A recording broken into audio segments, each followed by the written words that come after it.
nganze natunudde uno yayita simanyi wayini bikyalina amanya kanana mbu simanyi gongoro simanyi koloboza we want to see aloza asobola kubeera isima olax ambu appointment etojimbuza nganigwe nakajibalaga emirundi nga 10.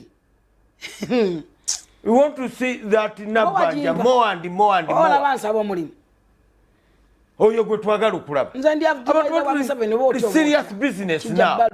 naye ndi ekyo serious business. Yes. Lead of government business. Abantu bali awo bali mu kusaaga kyakaali. Tuli mu eggwanga lirina ebizibu binene.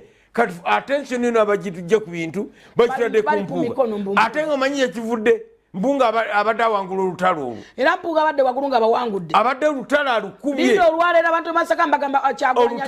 Olutalo olwali mu kuziika Pascal. Mpuuga yakuba knockout waggulu. Lwaki? Abedi Bwanika yasiruka n'ayogerera ebigambo senga byali hostile ebikubya amagi. Nebulaya nebera ya mugamba tuula. Yanedda mkidde bulungi. Mpuuga yayimirira Abedi Bwanika yayimirira mu kuziika mu maaso ga Bobi Wine nga atuddawo gwe muyita Katonda gwe muyita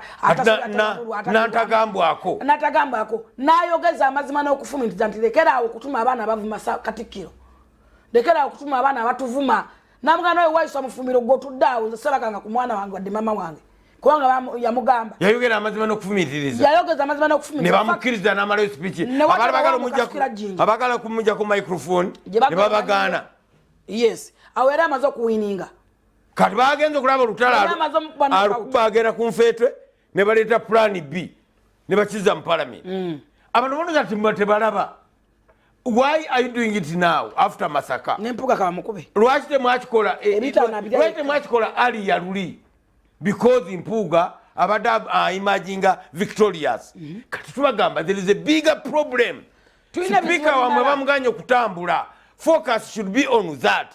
Tugambe ekibuga kiwunya. Focus on that. There is growth. Ababbi beegiriisa.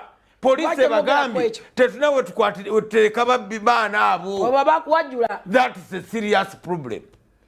Mwena ku parliament yagambe bafuuza jimu zonna buli ezikolebwa jimu naddala ezo zimu ezakafodonge. Tekimala bajja kwetuleningira mu nyumba.